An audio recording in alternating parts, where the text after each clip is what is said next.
Hello everyone, welcome to घर से UPSC.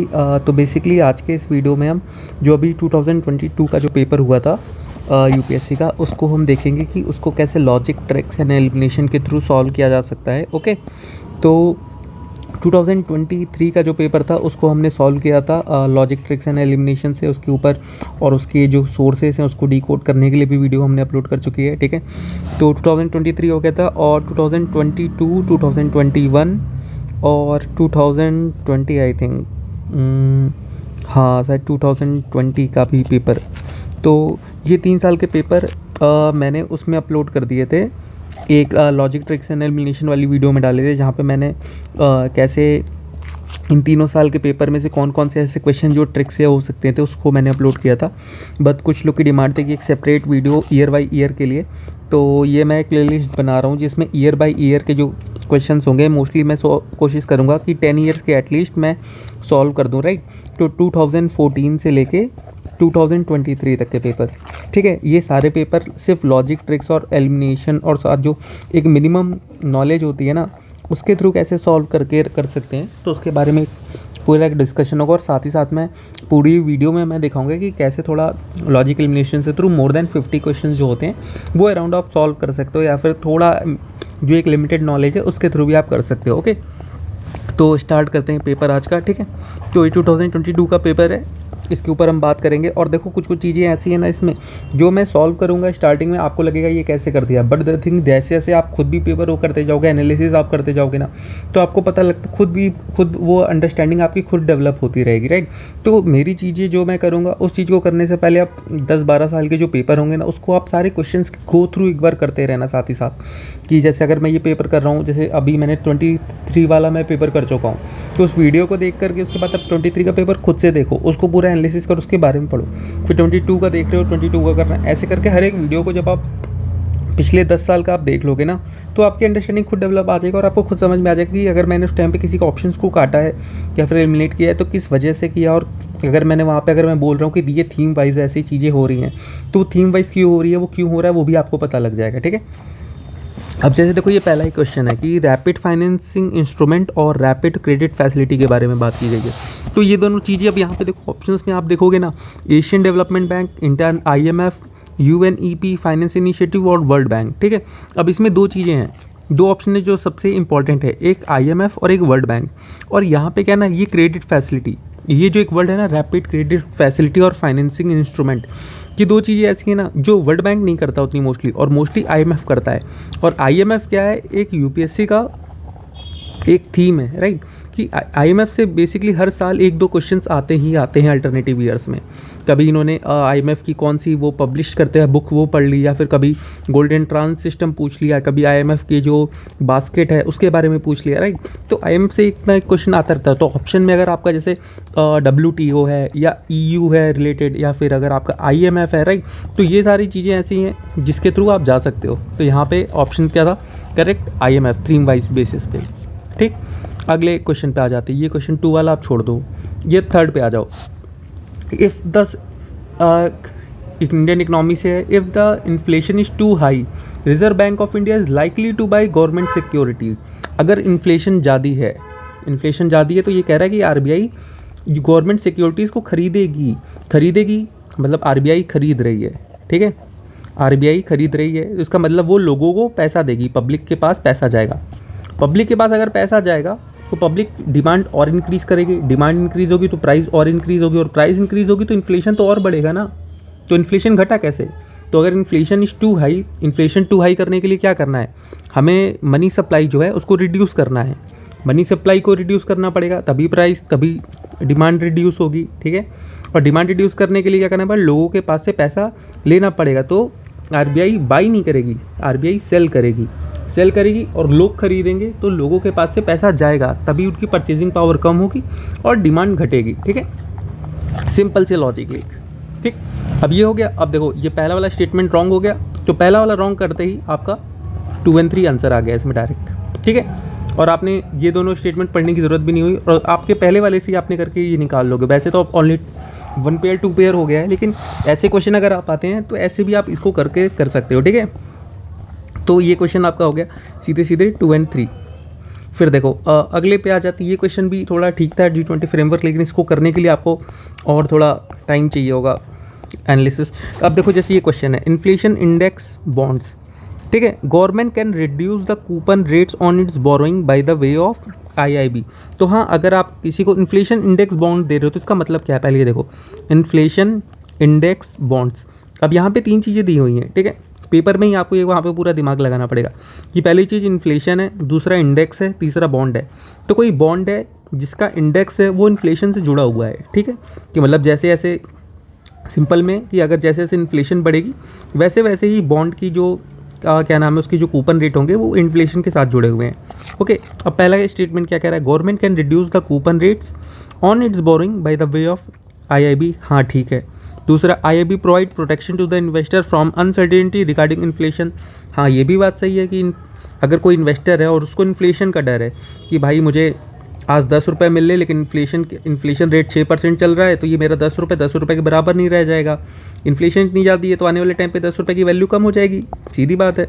लेकिन अगर वो इन्फ्लेशन से जुड़ा हुआ है तो अगर मान लो कि इन्फ्लेशन 6% बढ़ रही है तो उसका कूपन रेट भी 6% बढ़ रहा है, राइट, सीधी बात है, तो उसको एक प्रोटेक्शन मिलेगा। तो दूसरा स्टेटमेंट सही है। तीसरा क्या कह रहा है, the interest received as well as capital gain on IIB are not taxable. और कोई भी चीज़ गवर्नमेंट जब आपको एक बेनिफिट आपको दे रही है कि आपका जो कूपन रेट है उसको मैंने इन्फ्लेशन से चलो इंडेक्स कर दिया। अब ये कह रहा है interest received as well as capital gain, दोनों चीज़ें।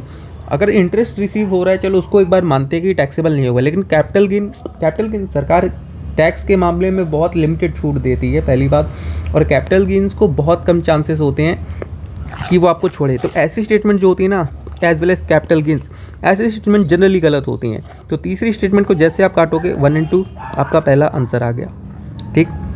अब देखो अगले क्वेश्चन पे आ जाते हैं। अगला क्वेश्चन कौन सा है, ये आपका 7वां। अभी क्या कह रहा है, which of the following constitute real sector, farmer harvesting their crop, ठीक है, textile mill converting raw cotton into fabric, तीसरा कह रहा है commercial bank lending money to trading company, corporate body issuing rupee denominated bond overseas. अब ये देखो, ये दोनों स्टेट ऑप्शन एक जैसे हैं, ये दोनों एक जैसे हैं। इन दोनों में एक इनटेंजिबल चीज़ की बात की गई है, इन दोनों में एक टेंजिबल चीज़ की बात की गई है, ठीक है। तो अब यहाँ क्या रहा है, रियल सेक्टर। रियल सेक्टर की अगर मतलब देखोगे तो सीधी चीज़, ऐसी चीज़ जो रियल में दिखे, मेरे हिसाब से एक वहाँ एग्ज़ाम में, अगर आपको पता नहीं है कि रियल सेक्टर क्या होता है, क्या मैंने भी नहीं पढ़ा उतना, लेकिन अब एग्ज़ाम में कैसे सोचना है, अब रियल सेक्टर ये नाम से पता लग रहा है जो रियल में दिखे, जो एक फिजिकली हो। तो ये दोनों चीज़ टेंजिबल है और ये दोनों चीज़ इनटेंजिबल है। ऑप्शंस में गए, ऑप्शंस में देखा, ये हैं 1 2 2 3 4 1 3 4 1 2 3 4, ठीक है।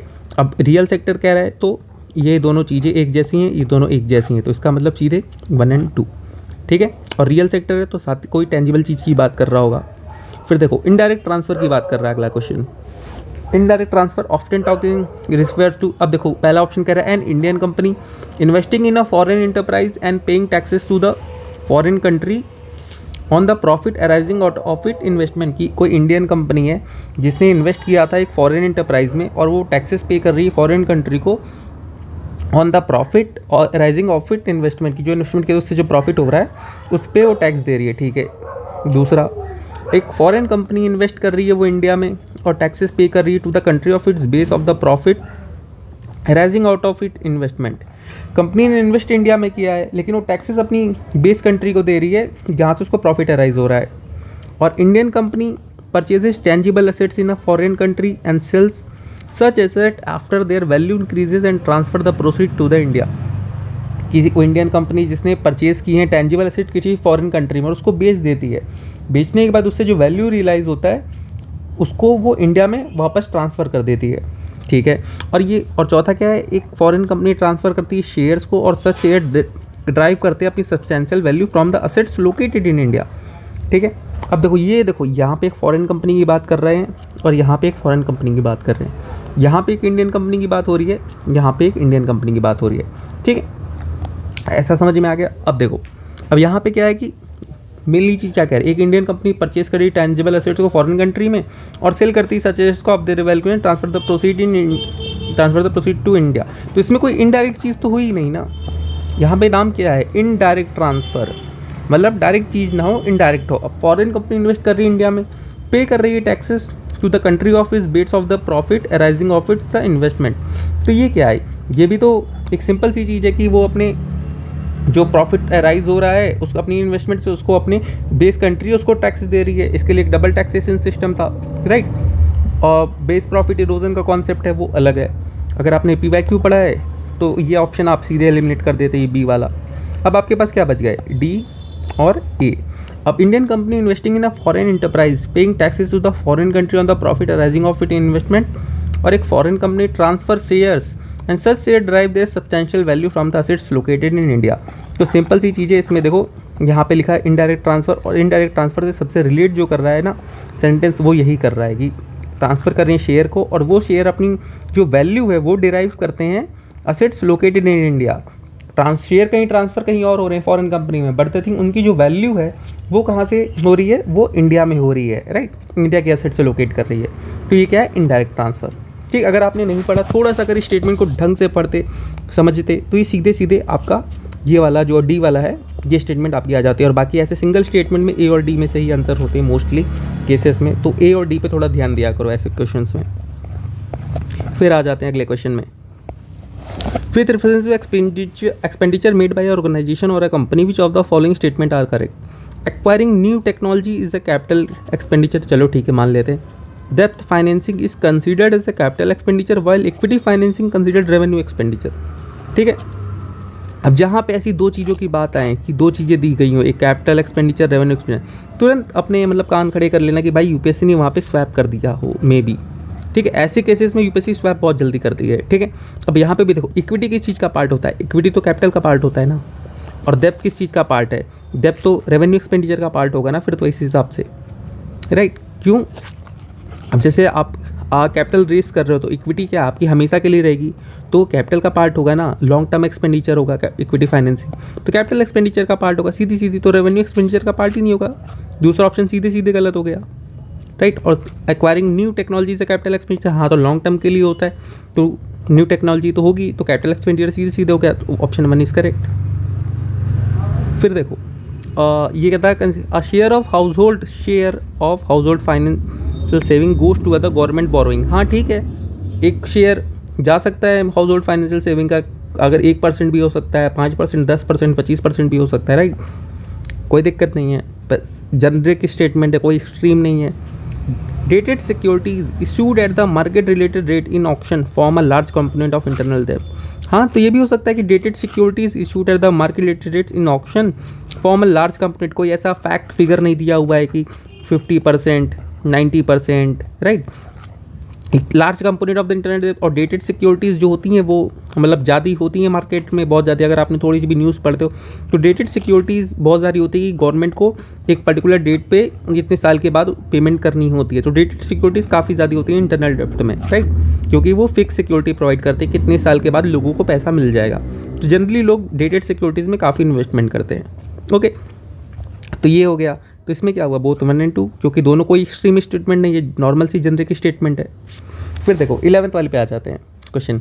Pursuant to the reports of the H N. Sanyal committee the content of the court 1971 pass. ठीक है, मान लेते हैं चलो कि अभी हमें पता नहीं, इसके बारे में पढ़ा नहीं कभी एच.एन. सान्याल कमेटी के बारे में। दूसरे पे आ जाते हैं। Constitution of India empower the supreme court and the high court to punish for contempt for themselves. ठीक है, मान लेते हैं। The constitution of India defines civil contempt and the criminal contempt. ऐसे ऑप्शन जो भी होते हैं जहाँ पे ये लिखा होता है कि constitution of India define, constitution of India generally कुछ भी डिफाइन नहीं करता है, बहुत एक ही दो चीज़ें हैं लिमिटेड जिसको कॉन्स्टिट्यूशन ने डिफाइन कर रखा है, बाकी कुछ नहीं कर रखा है। ऐसे स्टेटमेंट सीधे गलत होते हैं। तीसरी स्टेटमेंट सीधे सीधे काट दो। 1, 2, 1, 2, 4, अब 4 बच गया। In India the parliament is vested with the power to make laws on the content of the court. हाँ, पार्लियामेंट के पास है पावर, अगर नॉर्मली लक्ष्मीकांत पढ़ी है तो भी ऑप्शन सीधे सीधे सही है 1 to 4। फिर देखो with reference to India the government law officer and legal firm are recognised as advocates but corporate lawyer and patent attorneys are excluded from recognition advocates. ये कौन सी बात है कि मतलब कुछ लोग को आप कह रहे हो कि वो वही एडवोकेट होंगे, गवर्नमेंट लॉ ऑफिसर और लीगल फर्म्स वाले ही होंगे, लेकिन कॉर्पोरेट लॉयर्स और यहाँ पे लीगल फर्म्स लिखा है। ठीक है, अब दोनों चीज़ें मुझे तो नहीं लगता कि ऐसा होना चाहिए कि एडवोकेट, मुझे पता नहीं है exactly, right. But the thing अगर एक लॉजिकली भी आप देखोगे ना तो फिर कॉर्पोरेट लॉयर यहाँ लीगल फर्म की बात कर रहे हैं, लीगल फर्म वाले भी तो कॉर्पोरेट में ही आएंगे। तो सिंपल सी बात है, पहला स्टेटमेंट तो लग रहा है कि हाँ गलत है।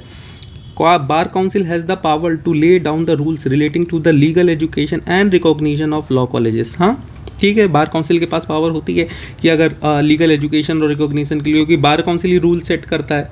थोड़ी अगर आपने हल्का सा करंट अफेयर भी पढ़ते हो तो बार काउंसिल मतलब काफ़ी ज़्यादा न्यूज़ में रहता है। थोड़ा भी अगर आपको पता है तो ओनली 2 स्टेटमेंट सही है। बाकी अगर एक ही स्टेटमेंट गलत हो गई तो जनरली ये होता है कि दूसरी स्टेटमेंट जब तक आपको कुछ इसमें एक्सट्रीम ना मिल जाए तो मोस्टली वो दूसरी स्टेटमेंट सही होती है। फिर आ जाओ तीसरे पे, अ bill amending the constitution of India require a prior recommendation of president of India. तो अगर आपने लक्ष्मीकांत पढ़ी है तो ये तो मतलब सिंपल सी चीज़ है जो हर एक, अगर आप यूपीएससी की तैयारी करो इतनी चीज़ आपको पता ही होता है। Amendment of the constitution simple सा 3 पेज का चैप्टर है। तो ये चीज़ पहला स्टेटमेंट सीधे गलत होते ही देखो आपका आंसर सीधे आ जाता है 2 और 3, राइट। फिर ये देखो, the constitution of India classify minister in 4 ranks, cabinet minister, minister of state with in, minister of state, deputy minister. Deputy minister नाम की चीज़ कोई होती नहीं है, राइट। ऐसी कोई मतलब कॉन्स्टिट्यूशन ऑफ इंडिया में तो बताई नहीं गई है। The total number of union including the prime minister shall not exceed 15% total number of members in the Lok Sabha.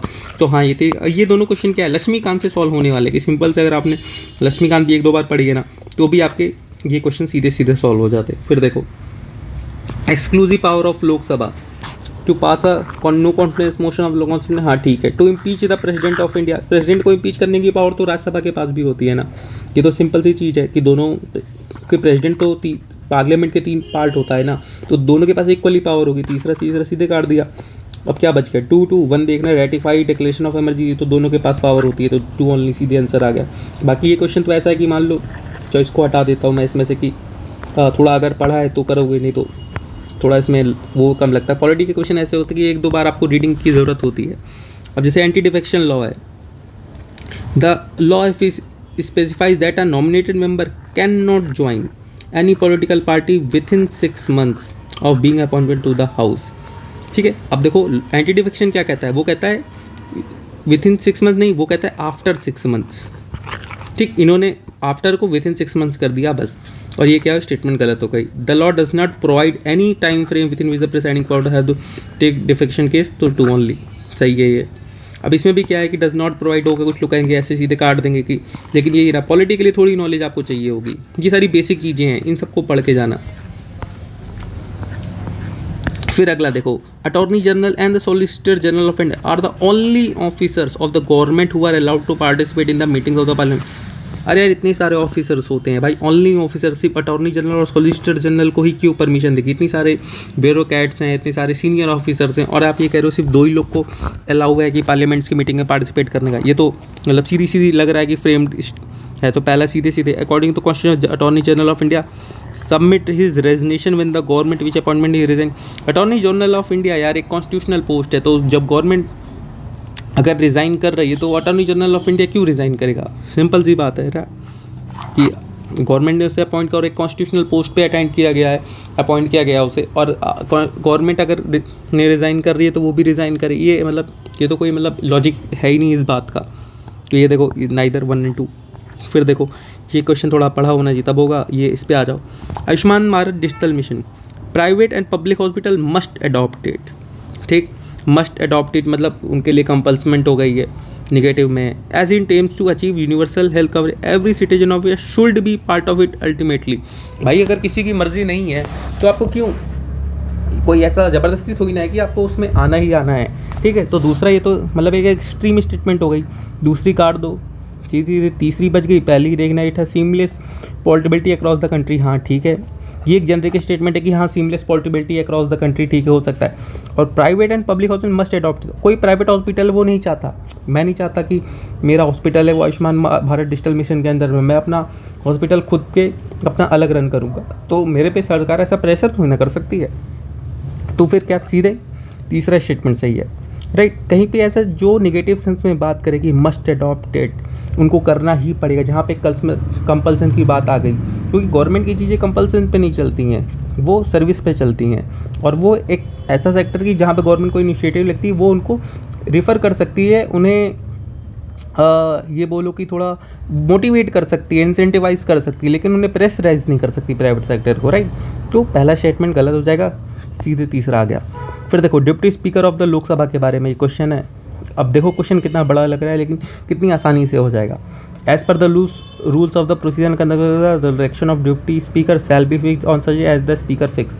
चलो मान लेते हैं, जनरल स्टेटमेंट है, अभी कुछ नहीं करना। There is a mandatory provision that the election of the candidate as the deputy speaker of Lok Sabha shall be from the either from the opposition party or the ruling party। कह रहा है एक mandatory provision है, ठीक। ये तो थोड़ा मतलब निगेटिव में रख रहा है।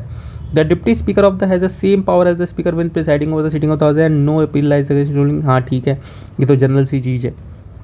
The well-established parliamentary practice regarding in the appointment of deputy speaker that the motion is moved by the speaker and duly seconded by the prime minister।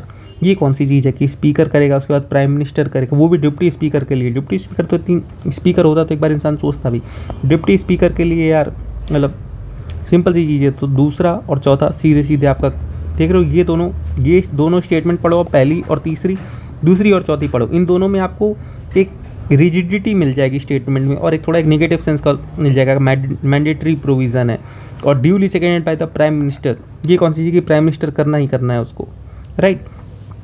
तो पहली और तीसरी ये आपकी सही हो गई। और इसके लिए लेकिन ये सारी चीज़ें करने के लिए आपको दो चीज़ें ज़रूरत होंगी। एक पहले लक्ष्मीकांत आपने थोड़ी पढ़ी हो और दूसरी चीज़ अपने PYQ को पढ़ाओ ताकि आपको पता चले कि UPSC की जेनरिक स्टेटमेंट्स और रिजिड और निगेटिव सेंस की जो स्टेटमेंट होती है उनमें डिफरेंस क्या होता है वो तभी पता लगेगा। ऐसे आप सोचो कि मैं खुद से पढ़ के कर लूँ तो नहीं आएगा।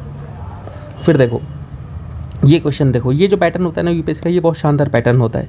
Among the following which of the following anthropogenic source of the both methane and nitrous oxide, cotton, rice, sugarcane, wheat. अब अपने को एकदम भी नहीं पता कि ये कैसा। और सीधे अगला क्वेश्चन पढ़ो, system of rice intensification of cultivation which is alternate waiting and rice of rice practice field result है। अब देखो यहाँ पे क्या है, राइस का क्वेश्चन है और इसके जस्ट पहले वाला ही ऑप्शन में राइस है, राइट। और ऐसे ही ये UPSC एक बार और भी कर चुकी, जब शेल गैस का उसने क्वेश्चन पूछा था, ठीक है। और इसके पहले भी एक और बार इन्होंने ऐसे ही किया था, मुझे याद नहीं आ रहा क्वेश्चन कौन सा था, वो मैं मिलेगा तो मैं वीडियो में डाल दूंगा, जिसमें भी उनका यही था कि पहले उन्होंने उस चीज़ को ऑप्शन में डाला हुआ था, फिर अगला ही क्वेश्चन उस ऑप्शन से रिलेटेड था, राइट। तो सेम चीज़ ये UPSC का एक पैटर्न होता है मोस्टली, कि जहाँ मैंने नोटिस किया ऐसा कि जनरली ऑप्शन होगा, फिर उसी के बाद उसी चीज़ का एक क्वेश्चन बना देगी UPSC, फ्रेम कर देगी। तो यहाँ पे भी वही चीज़ हुआ है कि अब पता नहीं था, लेकिन जैसे दूसरा क्वेश्चन पढ़ा यहाँ पे राइस था तो सिंपली यहाँ पे राइस टिक कर दिया जनरली उस पैटर्न से, और राइस ठीक भी है, ठीक है। ये चीज़ थोड़ा नोट कर लेना कि अगर ऑप्शन में ऐसा कि कहीं हो, मैं पूरा नहीं बोल रहा हूँ कि 100% करेक्ट है, लेकिन जनरली मैंने नोटिस किया है जनरली ऐसी चीज़ होती हैं। तो ठीक है, अगर नहीं हो रहा तो भी 50-50 रिस्क ले सकते हो आप इन चीज़ों पे। फिर देखो system of rice intensification of cultivation which alternate waiting and drying of rice fields in practised result in reduce seed requirement. हाँ हो सकता है, रिड्यूस मेथेन प्रोडक्शन हो सकता है, रिड्यूस इलेक्ट्रिक कंजम्पशन, हाँ ठीक है। कोई भी नई टेक्नोलॉजी आ रही है और वो अगर कुछ पॉजिटिव सेंस में काम कर रही है और कुछ निगेटिव चीज़ों को रिड्यूस कर रही है, ठीक है, रिड्यूस सीड रिक्वायरमेंट कर देगी, हाँ किसानों का फ़ायदा होगा, ठीक है। मेथेन प्रोडक्शन रिड्यूस करेगी मेथेन प्रोडक्शन, तो हाँ ठीक है क्लाइमेट का फ़ायदा होगा। इलेक्ट्रिसिटी कंजप्शन करेगी, हाँ ठीक है एनर्जी एफिशिएंसी बढ़ेगी। तो बस तीनों चीज़ें पॉजिटिव में है, बस ऑल ऑफ दिस 1 2 3 ये छोड़ दो, ये दोनों तो फैक्चुअल चीज़ें अगर आपको पता है तो ही कर पाओगे। ये देखो अब जैसे ये अगर आपने बायोस्फीयर रिजर्व पढ़े हैं, PYQ करा हुआ है, तो सिंपल सी चीज़ थी कि नॉकरेक है, नॉकरेक कहाँ था, मेघालय में, नॉकरेक बायोस्फीयर रिजर्व। तीसरा आपका सीधे सीधे गलत हो जाता, नमचा बरवा और नंदा देवी। नमचा बरवा अगर आपने थोड़ा सा भी NCERT पढ़ी है तो सीधे सीधे आपको पता हो ये गढ़वाल में नहीं है, और गढ़वाल और कुमाऊँ हिमालय ये दोनों उत्तराखंड के पार्ट है, ठीक है। तो और नंदा देवी और नमचा बरवा एक साथ कैसे हो सकते हैं, सीधी बात है। तो 1 और 2 सीधे होंगे जो, और नंदा देवी मोस्टली है कि नंदा देवी तो कुमाऊँ में है ही कि उत्तराखंड में, तो 2 ओनली। और जनरली यहाँ पे देखो ऑप्शन भी आप ऐसे देख लिया करो, 1 2 3 है, ठीक है। और यहाँ पे सिर्फ ऑप्शन में 1 2 2 1 3 1 3 दिया हुआ है, इसका मतलब 1 2 3 ऑप्शन में है ही नहीं, तो मतलब तीनों में से तीनों तो सही है ही नहीं, एक तो इसमें से गलत ही है। तो सबसे पहले एक गलत निकालोगे, जो सबसे गलत क्या लग रहा है आपको, नॉकरेक क्या है, वहाँ नहीं लग रहा है। या फिर आप इसमें आप ये भी काट सकते हो नमचा बरवा को, गढ़वाल को, राइट। 1 1 काट दोगे, 2 और 3 बचेगा, इन दोनों में से एक सही करना। नंदा देवी तो कुमाऊँ में है ही, 2 आपका है, फिर भी सही हो गया ऐसे, राइट। तो ऐसे ऑप्शन में देखा करोगे, ऑप्शन में क्या है, ऑप्शन में अब जैसे 1 2 3 नहीं है, उसका मतलब तीनों एक साथ सही हो नहीं सकता, मतलब एक तो एक गलत है इसमें। अब ये क्वेश्चन देखो, ये क्वेश्चन बहुत सिंपल सा है और आसान सा है, पहले बहुत मुश्किल लगेगा लेकिन है आसान सा। The term Levant often heard in the news रफली correspond to which of the following regions? Region along the eastern Mediterranean shores, ठीक है, region along the north African shores stretching Egypt to Morocco, region along the Persian gulf and Horn Africa, the entire coastal Africa of Mediterranean sea. अब देखो यहाँ पे भी eastern Mediterranean shores की बात की गई है और यहाँ पे entire coastal areas of Mediterranean की बात की गई है, और ये ऑप्शन ए और डी में भी है। सिंपल चीज़, ठीक है। अब देखो जहाँ पे भी ऐसे ये वर्ड आते हैं ना, इंटायर, इंटायर, ये ऑप्शन गलत ही होते हैं। आगे भी एक इसका एक आएगा एग्जाम्पल, मैं वहाँ पे भी आपको बताऊँगा इंटायर वाला, ठीक है। तो ये इंटायर वाले जैसे जहाँ भी होते हैं ना, ये गलत होते हैं। द और यहाँ पे मेटेरियन दो जगह दी गई है, तो जनरली दो वर्ड एक ही वर्ड को दो बार एग्जामिनर क्यों चूज़ करेगा? आपको कन्फ्यूज़ करने के लिए। अगर मान लो किसी ने लेवांट पढ़ा है, मेटेरियन के टर्म पे पढ़ा है, तो अब उसको ये नहीं पता ईस्टर्न पे है, वेस्टर्न पे है, या फिर इंटायर पे है, राइट? तो वो क्या कर देगा, इंटायर उसने डाल दिया, यहाँ पे ईस्टर्न डाल दिया, ठीक है। तो ये आपको एक ही वर्ड को दो बार डाला जाएगा आपको, ताकि थोड़ा कन्फ्यूज़ करने के लिए, ठीक है। तो जनरली ऑप्शन उसी में से होंगे, और ए और डी में भी कर रखा कि इंसान पहले पे ना जाए, आखिरी वाले पे चला जाए, ठीक। तो क्या है, इंटायर वाला ये ऑप्शन है, इसको आप सीधे सीधे गलत कर दोगे, region along the eastern Mediterranean shores, ये आपका ऑप्शन सही हो जाएगा। देखो फिर ये देखो, विच of the following have a border with Afghanistan, ठीक। अगर एक बार भी मैप देखा है ना कभी, तो सिंपल सी चीज़ थी कि अज़रबैजान और आर्मेनिया, ये थोड़ा कहाँ है, ग्रीस के पास है, टर्की के पास है। अफगानिस्तान कहाँ, कितनी दूर है? तो अज़रबैजान से कोई बॉर्डर का मतलब ही नहीं बनता। पहला काट दिया 3, 4, 5, और 5 में से जनरली यूपीएससी का रूल होता है कि 5 में से मोस्टली 3 सही होते हैं। अगर 10 क्वेश्चन ऐसे आए हैं तो उसमें से 6 तो आपके मतलब मैं कह सकते हो कि 4 गलत हो सकते हैं, और 6 में तो आपके ये सही होंगे कि 5 का 3 रूल लगेगा। लेकिन उसको भी पहले वेरीफाई कर लेना कि लग रहा है कि नहीं, ठीक है। वो भी अभी मैं बताऊंगा कि कैसे वेरीफाई करना है। अगर कोई क्वेश्चन ना मिलता है तो मैं उसमें बता दूंगा, ठीक है। तो ये 5 में से 3, 6 में से 4, 7 में से 5, ये मोस्टली ऐसे ही ऑप्शन बनते हैं जो जहाँ तक मैंने एनालाइज किया कि ऐसे सही होते हैं। तो पूरा नहीं, ये नहीं कह रहे हो कि 100% ही सही होता है, but I think mostly cases में ऐसा सही होता है। अगर आपको कुछ नहीं आ रहा है, क्वेश्चंस का कुछ नहीं अता पता ही नहीं है कि कहाँ से आ गया, तो रिस्क ले सकते हो। अगर रिस्क लेना है तो 50-50 पे वहाँ पे रिस्क ले सकते हो, ओके। चलो नेक्स्ट क्वेश्चन पे आ जाते हैं। नेक्स्ट क्वेश्चन देखो, अब ये देखो, ये क्वेश्चन पढ़ो। Monazite is the source of rare earth material, ठीक है। मोनजाइट कंटेन थोरियम, ठीक है। Monazite occurs naturally in the entire Indian coastal sands in India, ठीक है। अब यहाँ क्या लिखा है ना, actually in the entire Indian coastal sand, तो इंटायर फिर से वर्ड आ गया। इंटायर वाले सारे गलत होते हैं, मैंने पहले बताया, क्योंकि entire coastal sand in India, तो किसी भी अगर कोस्टल सैंड पे मान लो कि इतना अगर 10% का भी रीजन है, अगर इसमें नहीं हुआ तो ये स्टेटमेंट तो गलत हो जाएगी ना, क्योंकि ये तो करें इंटायर पे होता है, कहीं भी नहीं हुआ, थोड़ी जगह भी नहीं हुआ, तो मतलब वो तो स्टेटमेंट गलत हो गई। तीसरा आपका सीधे सीधे गलत, तीसरा काटते ही आंसर आपका आ गया 1, 2, 4। अगर आपको बाकी चीज़ें पता नहीं थी तो भी आपका ये हो जाएगा। फिर देखो, in India northern hemisphere the longest day of the year normally occurs in the first half the month of June, second half the month June, first half the जुलाई। अब देखो, ये दोनों जुलाई की बात कर रहा है, ये दोनों जून की बात कर रही है, फर्स्ट हाफ, ये सेकेंड हाफ। और आपने थोड़ी जियोग्राफी भी पढ़ी है तो आपको पता होगा कि जो जून में 21 से 23 जून के बीच में आता है आपका, राइट, जो क्या बोलते हैं, समर सोलिस्टिस बोलते हैं क्या, आई थिंक, राइट, वो होता है। और उसी दिन सबसे बड़ा दिन होता है अपने यहाँ ऊपर नॉर्दर्न हेमिस्फीयर। सदर्न हेमिस्फीयर में तो क्रिसमस पे होता है, ऐसे भी आप लगा सकते हो। इसमें बड़ा दिन किसे बोलते हैं, क्रिसमस को बोलते हैं, ठीक है। कब सदर्न हेमिस्फीयर का होता है वो बड़ा दिन, तो उससे 6 महीना माइनस कर दो, क्योंकि 6 महीने पहले ही नॉर्थन हेमिस्फीयर में आएगा। तो अगर दिसंबर में आ रहा है 25 दिसंबर को, या फिर मान लो 23 से 25 दिसंबर के बीच में आ रहा है, और यहाँ पे कब आएगा 6 महीना, तो ये आ जाएगा 23 से 25 जून, second half of the month of June, ठीक है। ये ऐसे आपका सही हो जाता है, सिंपल सी चीज़ लॉजिक से, कि जब बड़ा दिन अगर अर्थ की रेवोल्यूशन को करने में, मतलब एक पूरा साल कंप्लीट करने में 12 महीने लगते हैं, ठीक है। अगर बड़ा दिन अगर सदर्न हेमिस्फीयर में दिसंबर में आ रहा है 25 से तारीख को, सेकेंड हाफ में, ठीक है, तो जून में कब आएगा, 6 महीने पहले आएगा, second half of the June. Simple सा लॉजिक, ठीक है। थोड़ा सा अगर सोचते थोड़ी सी चीज़ तो ये क्वेश्चन भी हो जाता। अब ये क्वेश्चन भी वैसे अटेम्प्ट करने लायक था, लेकिन इसमें थोड़ी नॉलेज चाहिए होती है, अगर नहीं पता था तो ये क्वेश्चन हो रह जाता आपका। अभी देखो, ये क्वेश्चन है, which of the open source platform, ये सारे ही गवर्नमेंट के बनाए हुए हैं और गवर्नमेंट सारा काम ही ओपन सोर्स प्लेटफॉर्म पे करती है, ऑल 4। सिंपल सी चीज़, इसमें कुछ दिमाग लगाना ही नहीं था ऐसे ओपन सोर्स वाले। दीक्षा प्लेटफॉर्म, ये यूपीएससी का PYQ भी है। डिजी लॉकर यूपीएससी का PYQ है। अगर ये दोनों आप किया होता ना, ये दोनों PYQ से ही आपका हो जाता, बस आरोग्य सेतु कोविन बचता और वो दोनों भी होते ही। और 3-4 का ऑप्शन है नहीं ऐसा इसमें कि सिर्फ 3-4 करेक्ट हों, तो 3-4 करेक्ट होंगे तो 2 के साथ भी होंगे, 1 भी होंगे और 1 2 3 4 चारों चीज़ें होंगी। ये ऑप्शन देखो, web 3.0 technology enables people to control their own data. हाँ ठीक है, नॉर्मल चीज़ है। In web 3 there can be blockchain based social network. हाँ ठीक है, देयर कैन बी।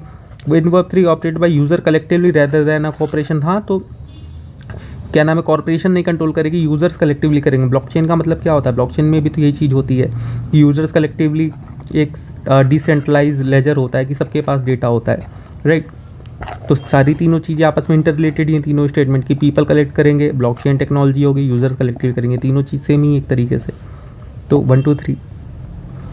अगर स्टेटमेंट्स को आप लोग थोड़ा आराम से शांत मन से पढ़ोगे ना और समझोगे तो कोई दिक्कत नहीं, सारे स्टेटमेंट्स हो जाएंगे।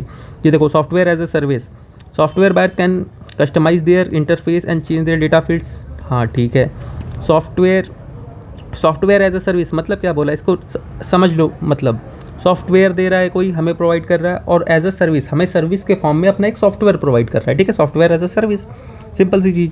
अब ये क्या कह रहा है कि जो लोग सॉफ्टवेयर यूज़ करते हैं एज अ सर्विस में, बायर जो होते हैं, can customise the user interface and change the data fields. हाँ ठीक है, अगर कोई दिया हुआ है तो इतनी कस्टमाइजेशन तो देते हैं कि अपना यूज़र इंटरफेस जिस हिसाब से चेंज करना चाहे वो कर सकें। SaaS users can access their data through the mobile devices. हाँ, टेक्नोलॉजी इतनी आगे बढ़ गई, जरूरी तो ही ना कि सबके पास वो लैपटॉप से ही देखिए, वो लैपटॉप से काम करे, वो तो मोबाइल से भी कर सकता है। फिर क्या लिखा है, Outlook, Hotmail, Yahoo mail are the form of SaaS। तो आउटलुक, हॉटमेल और याहू मेल, ये तीनों चीज़ें देखोगे ना, ये तीनों क्या है, मैसेंजर है, तीनों ही मेल का काम करते हैं, ठीक है। और ये क्या बोला है, अब इन तीनों चीज़ों को आपस में रिलेशन देखो। इन तीनों चीज़ों को आप मोबाइल से एक्सेस कर सकते हो, हाँ कर सकते हो। इन तीनों चीज़ों का आप यूज़र इंटरफेस अपने हिसाब से कस्टमाइज़ कर सकते हो, हाँ कर सकते हो। तो तीनों चीज़ें हो गई, ये तीनों चीज़ें आपस में इंटर रिलेट हो गई, ये तीनों ऑप्शंस जो हैं सही है। और ये क्या है, यूपीएससी का एक पैटर्न भी है। साइंस एंड टेक के मोस्टली क्वेश्चंस ऐसे क्वेश्चन है कि यूपीएससी हर साल देता है, जहाँ पे वो किसी चीज़ के बारे में 2 स्टेटमेंट में उसको डिस्क्राइब करेगा और तीसरे स्टेटमेंट में उसके एग्जाम्पल देगा, राइट। और उसमें क्या जनरली 1 2 3 तीनों सही होते हैं। ये चीज़ अगर आपने थोड़ी नोटिस की है PYQ पैटर्न में, तो ये चीज़ है, और ये चीज़ आपको ऐसे पता भी लगेगी अगर आप यूपीएससी के साइंस एंड टेक के सेक्शन को अच्छे से एनालाइज करोगे। फिर देखो ये क्वेश्चन पढ़ो, फ्रैक्शनल ऑर्बिटल बॉम्बार्डमेंट सिस्टम, ठीक है। 4 चीज़ वर्ड हैं, फ्रैक्शनल, ठीक है, ऑर्बिटल, ऑर्बिट, बॉम्बार्डमेंट, कुछ बॉम्ब से रिलेटेड, सिस्टम, ठीक। अब एक यहाँ क्या कह रहा है, एक हाइपरसोनिक मिसाइल है जो कि लॉन्च की जाएगी स्पेस में to counter the asteroid approaching the earth and exploded in the space, ठीक है। अब क्या कह रहा है, एक स्पेस क्राफ्ट है जो कि लैंड हो रहा है another planet after making several orbital motion, ठीक है।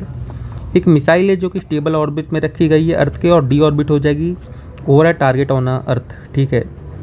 एक स्पेस क्राफ्ट है जो कि मूव करता है कॉमेट के साथ विद सेम स्पीड, प्लेस करता है प्रोब इन द सरफेस, ठीक है। अब यहाँ पे कह रहा है पहला स्टेटमेंट देखो, एक हाइपरसोनिक मिसाइल की बात की जा रही है कि जो कि एस्ट्रॉइड को करेगा। तो हाइपरसोनिक मिसाइल यार, अभी लोग बहुत सारी कंट्रीज़ है जिनके डिफेंस में भी नहीं है, बहुत सिलेक्टेड कंट्रीज़ है जिनके पास हाइपरसोनिक मिसाइल है। और आपको लगता है कि अभी डिफेंस से हटा करके कि कोई भी कंट्री हाइपरसोनिक को एज अ एस्ट्रॉइड के लिए यूज़ करेगी? नहीं करेगी, सिंपल सी बनाई हुई स्टेटमेंट है।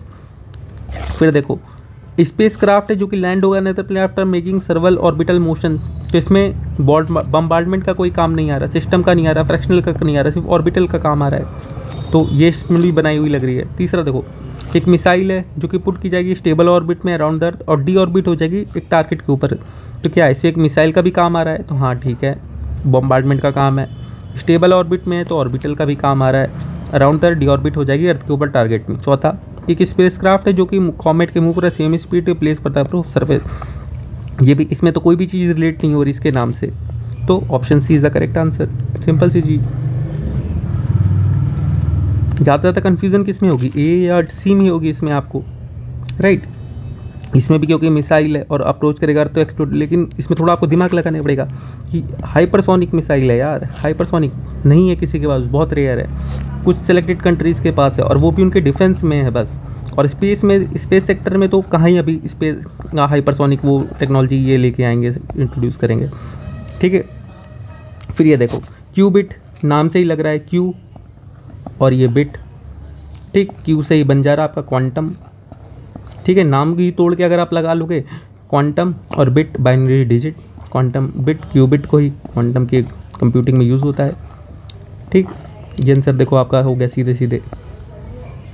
ये देखो शॉर्ट रेंज डिवाइस टेक्नोलॉजीज कौन कौन सी हैं इन सब में से, close circuit television, short range पूछा ना, हाँ शॉर्ट रेंज में ही काम होता है close circuit. Radio frequency, RFID tag भी तो शॉर्ट रेंज में ही होते हैं। आपके जो फास्ट टैग वाले जो कार्ड होते हैं आरएफआईडी टैग ही तो होते हैं कि कुछ दूरी पे ही वो स्कैनर लगा होता है और उसको स्कैन करके पैसे काट लेता है। शॉर्ट टर्म पे वायरलेस लोकल एरिया नेटवर्क, ये भी शॉर्ट टर्म पे ही काम करता है। लैन एरिया आपने कंप्यूटर में बचपन में पढ़ा ही है। तो ऑल 1 2 3 ये तीनों ही शॉर्ट रेंज में काम करते हैं। कुछ ऐसा तो था नहीं इनके ऊपर कि आपको पढ़ा होना चाहिए कि बहुत ज़्यादा, सिंपल सी चीज़ें हैं, नॉर्मल, थोड़ा सा अगर अच्छे से पढ़ोगे तो हो जाएगा। Biofilms can form medical implants with in human tissues, हाँ हो सकता है।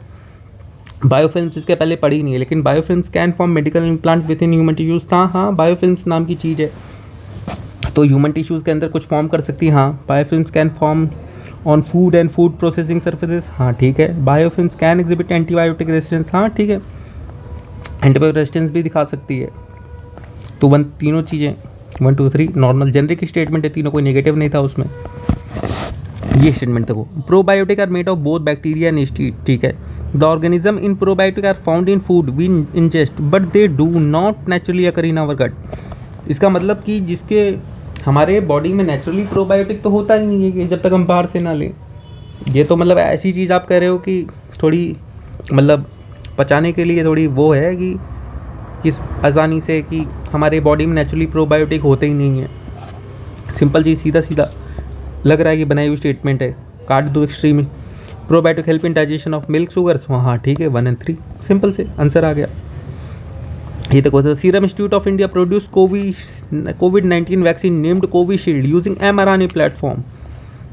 अब कोविशील्ड हमारी क्या थी, उसको जब हमने लगवाया था 2 दिन बुखार भी तो आया था। कोविशील्ड लगवाने के बाद सबको बुखार आया था। बुखार क्यों आया था?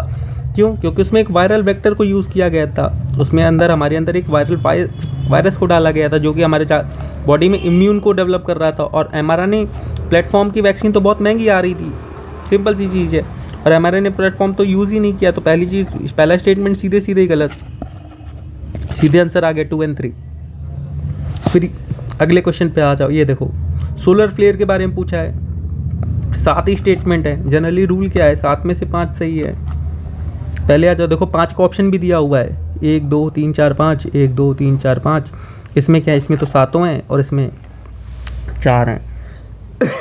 तो देखो 7 के 7 सही दें, बहुत कम प्रोबेबिलिटी है कि 7 ऑप्शन दिए और 7 में से एक भी गलत ना करे यूपीएससी एग्जामिनर। 7 के 7 सही दे रहा है, बहुत कम प्रोबेबिलिटी है। 5 पे आ जाते हैं, 2 5 वाले हैं। सोलर फ्लेयर की बात कर रहा है, तो इसमें क्या है 2 3, इसमें 1 नहीं है 4 नहीं है। इसमें क्या है, इसमें 2 नहीं है और 5 नहीं है। पहले 1 4 देख लेते हैं। GPS and navigation system could fail, हाँ ठीक है सोलर फ्लेयर से। और चौथा, intense aurora could occur over much earth, हाँ ये भी ठीक है, नॉर्मल चीज़ है। दूसरा कह रहे 2 5। सुनामीज कुछ अकर्ड एट इक्वेटोरियल रीजन, तो सुनामी कहाँ होगी भाई? सुनामी किससे होती है? सुनामी होती है अर्थक्वेक से, ठीक है। और ये बात कर रहे हैं सोलर फ्लेयर की, तो दूसरा स्टेटमेंट तो गलत है सीधे सीधे। 5वां, forest fire could take place over much of the planet, और over much of the planet, forest fire 1-2 जगह लग गई तो ठीक है। ये क्या कह रहा है, could take place over much of the planet, पूरे प्लैनेट मतलब मोस्टली प्लैनेट पे आग लग जाएगी, फॉरेस्ट फायर लग जाएगी। ये भी एक्सट्रीम स्टेटमेंट है। दूसरी और 5वीं काट दो। पहली और चौथी देखो नॉर्मल चीज़ थी कि हाँ कुड फेल, जीपीएस नेविगेशन हो सकता है। Intense Arora could occur over much of the अर्थ, हाँ ठीक है, सिंपल चीज़। आगे आंसर आपका बी वाला। फिर देखो क्लाइमेट एक्शन ट्रैकर की बात कर रहे हैं, तो क्लाइमेट एक्शन ट्रैकर की बात कर रहा है विच मॉनिटर करता है emission reduction pledges of different countries, is a database created by coalition of research wing of IPCC committee under UNFCCC agency promoted by finance by UNEP and World Bank. ठीक है। यह क्या कर रहा है, क्लाइमेट एक्शन ट्रैकर, मतलब climate के action को ट्रैक करना, ठीक है। क्लाइमेट के एक्शन को ट्रैक करेगा और क्या है, ये मॉनिटर करता है एमिशन रिडक्शन प्लेज के, ठीक है। ऑप्शन में आ जाओ। अब पहला ऑप्शन क्या है, डेटा बेस है created by the coalition of research organisation. तो डेटा बेस होगा, उसी चीज़ को ही तो मॉनिटर करेगा। मॉनिटर बेसिस किस चीज़ पे करेगा, right, which monitor the emission reduction pledges. तो एक डेटा बेस होगा जो कि कोलिशन बनाया जाएगा रिसर्च ऑर्गेनाइजेशन से, तो वही तो मॉनिटर करेगा। और पहला ये है भी ऑप्शन ए में और डी में। डी वाला देख लो, agency promoted by the finance by the UNEP and World Bank.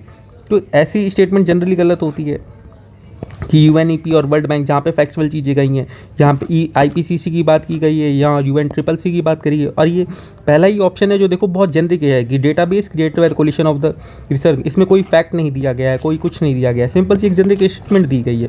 तो बस ऑप्शन ये ठीक है आपका, सिंपल सा है, जनरिक स्टेटमेंट, कोई फैक्ट नहीं, कुछ नहीं, सिंपल सा। और मॉनिटर भी करेगा और डेटाबेस भी है, और क्लाइमेट एक्शन ट्रैकर का काम ही है ये डेटाबेस बनाना। तो सिंपल सा, अगर नहीं पढ़ा है तो भी आपका सिंपल सी लॉजिक से आ गया। फिर ये देखो 5 स्टेटमेंट है, 5 में से रूल कहता है कि 5 में से 3 सही होने चाहिए। ऑप्शन में आ जाते हैं, 3 वाला कोई ऑप्शन है, 3 है, इसमें क्या है, 5 सही है, इसमें क्या है, 4 सही है। 5 में से 5 सही दे, बहुत लीस्ट प्रॉबिलिटी है, काट दो। 5 में से 3 पे आ जाते हैं। ये क्या है, ये कह रहा है 1 3 4 सही है, मतलब 2 और 5 गलत है इसमें। ये कह रहा है 1 3 5 सही है, मतलब 1 और 4 सही है। तो 2 और 5 देख लेते पहले। 2 और 5 क्या कहते हैं, the international energy agency in partnership climate group launch a global initiative EP100। 2 fact दिए हुए हैं, 5वें पे आ जाओ। The international agency is a secretariat to under to coalition, ठीक है। 2 फैक्ट आ गए। अब इसमें आ जाओ, ऑप्शन सी 1 और 4। The climate group is a international non profit organisation that drive climate action by building large network and run this. Normal generic statement है, कोई उतना फैक्चुअल नहीं है। 4थे पे आ जाओ, सम इंडियन कंपनीज। हाँ, some Indian companies are member of EP100। तो हाँ, हो सकता है सम इंडियन मेंबर्स यार, कुछ कंपनीज अगर एक भी हो गई तो कोई ऐसा फैक्ट दिया नहीं है कि सम इंडियन मेंबर, तो ठीक है। तो पहला और चौथा तो ठीक है इसी हिसाब से। तो 1 3 एंड 4 सीधे सीधे आंसर आपका हो गया कि 1 3 एंड 4 सही है, और बाकी 2 एंड 5 इन दोनों में इतनी फैक्चुअल चीज़ें हैं तो ये आप सीधे सीधे काट दो, ठीक। और 5 में से 3 का रूल भी है इसमें कि 5 में से 3 सही हैं। अगला क्वेश्चन आ जाते हैं। बाकी ये जो आपका अंडर टू कोलिशन ये PYQ है, इंटरनेशनल एजेंसी ये PYQ है, और हाँ इसमें 2 चीज़ें PYQ थी। अभी देखो ये क्वेश्चन भी PYQ है वेटलैंड का। If rain forest and tropical forest are the lungs of the earth then surely wetland function at its kidney. Which of the following function of wetland best reflect the above statement. 2011 या 2010 में ये question आया हुआ था। तो यहाँ पे क्या है, water cycle in wetland involve surface run of सब सॉइल पर लोकेशन इवापोरेशन। यहाँ पे किससे कंपेरिजन किया गया है, किडनी से। तो किडनी का फंक्शन क्या होता है वो हमें बस ढूंढना है। Algae form the nutrient base upon which fish crustacean molluscs bird reptiles and mammals thrive, ठीक है। Wetland play a vital role in the maintaining sedimentation balance and soil stabilisation, ठीक है। Aquatic plant absorb heavy metals and excess nutrients, ठीक है। फिर से single statement है, ए और डी में आ गए, ए और डी। किडनी का मोस्ट फंक्शन क्या लग रहा है, पहला वाला ये देख लो, सरफेस रन ऑफ सब सॉइल पर लोकेशन या एब्जॉर्ब हैवी मेटल और एक्सेस न्यूट्रिएंट। तो मोस्ट जेनरिक स्टेटमेंट क्या है और किडनी से मैच क्या कर रही है, ऑप्शन डी। तो ऑप्शन डी इज आंसर। फिर ये देखो WHO की बात की जा रही है। पहला स्टेटमेंट कहता है 24 आवर मीन 2.5 का should not exceed 15 UGM, annual mean of 2.5 should not exceed 5 UGM, ठीक है। अब जब भी ऐसी कोई डिस्क्रिप्टिव स्टेटमेंट आ जाए ना कि बहुत ज़्यादा फैक्ट्स हैं और बहुत डिस्क्राइब करके दे रखा है, तो ये स्टेटमेंट भी ऐसी सही होती है। लेकिन ये स्टेटमेंट आपको पहचानने में थोड़ा टाइम लगेगा ऐसा, क्योंकि इसमें करने के लिए आपको PYQ बहुत अच्छे से एनालाइज करने पड़ेंगे, क्योंकि तभी आप ऐसा कर पाओगे। ये स्टेटमेंट सही है। जैसे अब ऑप्शन में आ जाओ, जैसे 4 हैं तो चारों के चारों देखो दी नहीं है ऑप्शन में, 1 2 3 4 का ऑप्शन ही नहीं है, तो मतलब एक स्टेटमेंट तो कोई ना कोई गलत है इसमें। तो अब देख लो इन चारों में से कौन सी गलत है, एक गलत करोगे आपका आंसर आ जाएगा। लेकिन इसको करने के लिए आपको, अब जैसे चौथी स्टेटमेंट है, excessive ozone in the air can trigger asthma. हाँ ठीक है, एक जेनरिक स्टेटमेंट है, ठीक है। तो चौथी तो आप सही मान लो, दूसरे वाली काट दो, 1 3 4 1 4, अब ये बच गए। इन तीनों में से अब आपको देखना है कि कौन सी आप और क्या आप सही कर सकते हो। और अब जैसे PM10 can penetrate the lung barrier and enter the blood stream, ये तो मुझे एग्ज़ाम हॉल में पता था कि PM 2.5 करता है, PM10 नहीं करता, तो वहाँ तो मैंने ऐसे काट दिया, तो तीसरा वाला तो सीधे सीधे कट गया था, तो 1 and 4 आंसर आ गया था मेरा। बाकी ऐसी स्टेटमेंट जो होती है जनरली, जहाँ पे अब इससे देखो ये आपको पता लगेगा कि जहाँ पे भी ऐसी बहुत ज़्यादा फैक्चुअल हो, बहुत सारी चीज़ें दी हों, ठीक है, और एकदम डिस्क्रिप्टिव वे में हो, भले फैक्चुअल हो, लेकिन यूपीएससी उस स्टेटमेंट को सही करता है। ऐसा है कि और स्टेटमेंट मैं आपको दिखाऊंगा अगर आगे मिला मुझे।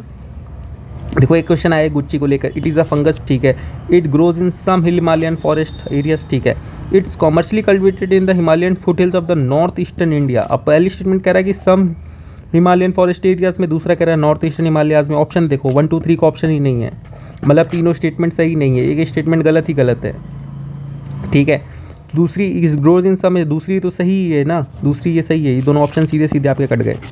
फिर क्या 1 2 2 3, तो आपको 1 और 3 में देखना है कि आपको क्या गलत है। तो फंगस तो होता ही है, क्या है, गुच्ची गुच्ची एक मशरूम था, तो फंगस तो होता ही है, तो पहला सही है, पहला और दूसरा सही हो गया, तीसरा आपका गलत है, क्योंकि यहाँ पे स्पेसिफाई कर रखा नॉर्थ ईस्टर्न इंडिया में, नॉर्थ वेस्ट भी हो सकता है, क्योंकि हिमालय तो नॉर्थ वेस्ट में भी है, नॉर्दर्न इंडिया में भी है। अभी देखो पॉलीथीन टेराफ्लेट का ये क्वेश्चन है, सिंपल सा, 8 fibres.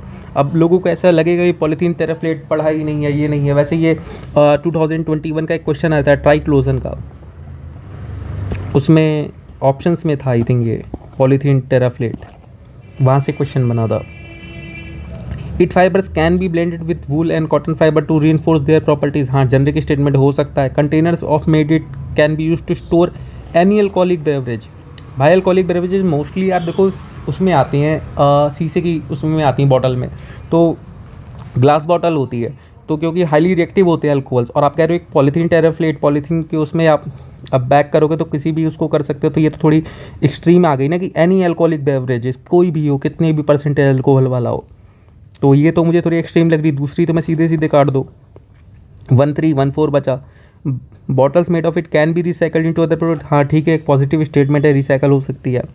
Articles made of it can be easily dispose by इनकरेंस without causing green house gas emissions, polythene terephthalate है भाई, विदाउट कॉजिंग अगर 1% भी कोई भी एक ग्रीन हाउस गैस इमिट कर गई, थोड़ा 1.1% भी, तो स्टेटमेंट रॉन्ग हो गई, चौथी आपकी सीधे सीधे रॉन्ग हो गई। आपका क्या बचा 1 and 3, सीधे सीधे आंसर आ गया।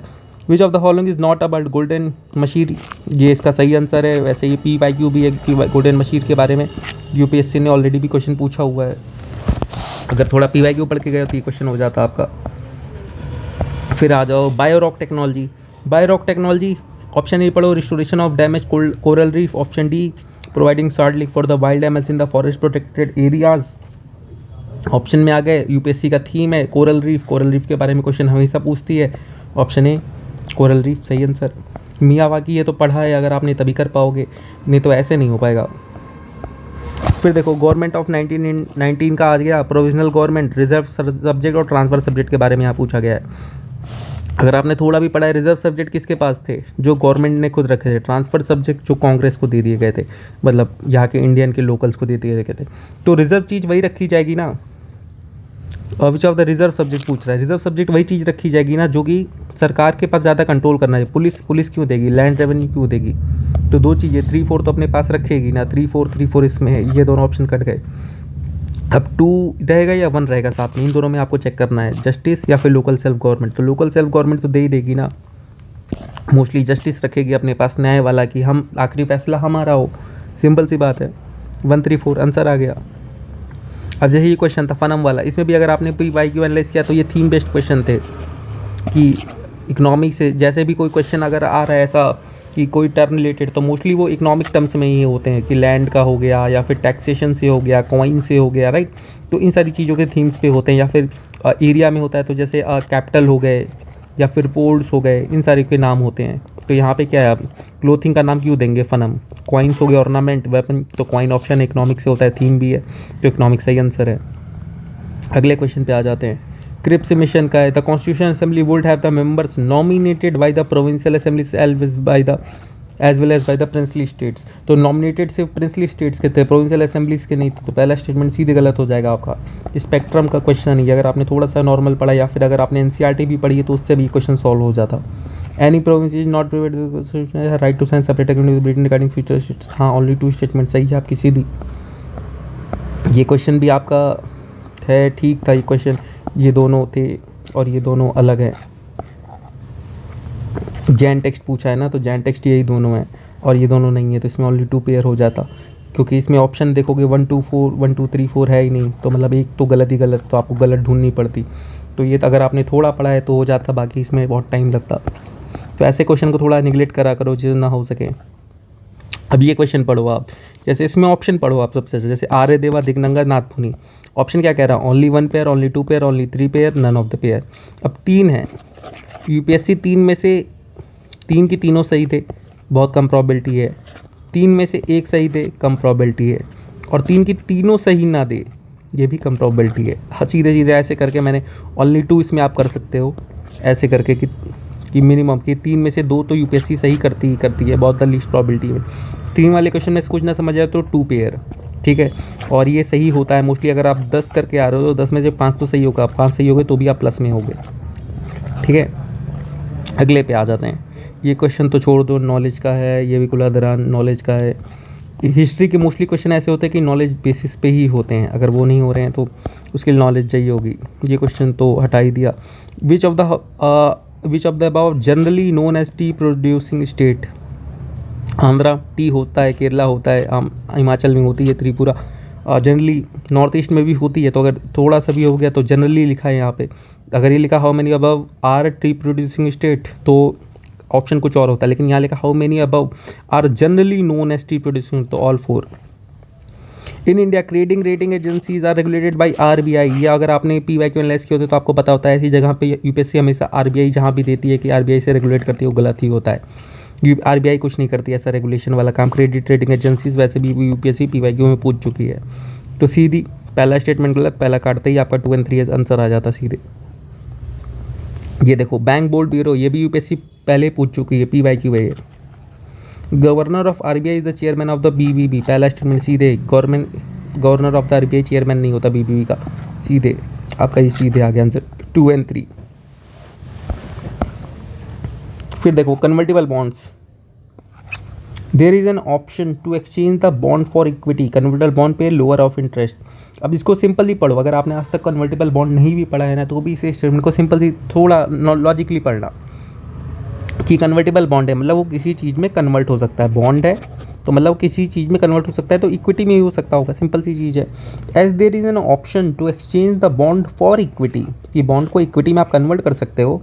Convertible bond pay a lower rate of interest. तो सीधी बात है कि अगर आपको इक्विटी में आगे चलने का चांसेस मिल रहा है तो जनरली बात है कि बाकी बॉन्ड से कंपैरिजन में वो आपको थोड़ा कम ही इंटरेस्ट रेट देगा, तो सही है।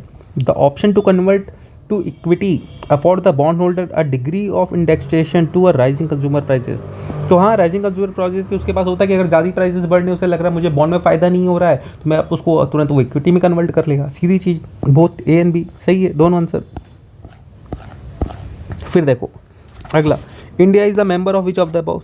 एससीओ हाँ मेंबर है।